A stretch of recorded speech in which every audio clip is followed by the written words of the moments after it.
में पई ईदी दुनिया ईदुस पई ईदी दुनिया ईदुस वरी मान मदीने में अज रात आया नाना मेहमान मदीने में अज रात आया नाना मेहमान मदीने में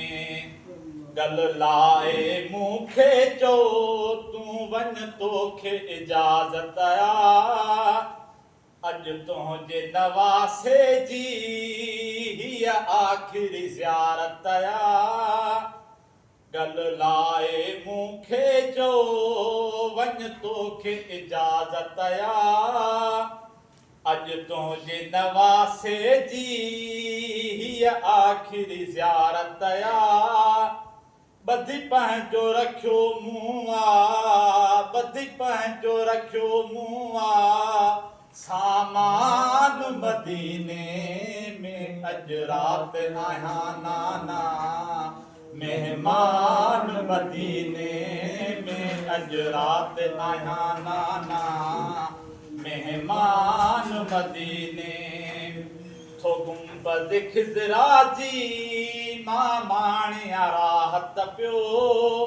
थी मुसाफ़िर मां बि मिठा कयो वेठो तिलावत पियो थो गुंबद खिज़रा जी मां माणिया राहत पियो थी मुसाफ़िर मां बि मिठा कयां वेठो तिलावत पियो ॿुध मुंहिंजे न ॿुधंदे वरी ॿुध मुंहिंजो न ॿुधंदे वरी क़ुरान मदीने में अज रात आया नाना मेहमान मदीने में अज रात आया नाना मेहमान मदीने में सुगरा जी अथई पारत हुआ हितड़े अकेली आ न की भेण न भाव अथस न की सदस सहेली आ सुगरा जी अथई पारत हुआ हितड़े अकेली आ न की भेण न भाव अथस न की सदस सहेली आ न की दर जो वरी कोवा न की दर जो वरी कोवा दरबान मदीने में अज रात आया नाना मेहमान मदीने में अज रात आया नाना मेहमान मदीने में अध रात थी दुसवाही उठड़न ते नाना चढ़ी दई ताला हवेलिन खे तहजुद जी नमाज़ पढ़ी अध रात थी दुसराही उठड़न ते नाना चढ़ी दई ताला हवेलिन खे तहजुद जी नमाज़ पढ़ी ॿुधंदुसि न फजर जी मां ॿुधंदुसि न फजर जी मां आज़ान मदीने में अज रात आया नाना मेहमान मदीने में तुंहिंजे शहर में बचड़न जी शादी मां कराया कासिम ऐं अकबर खे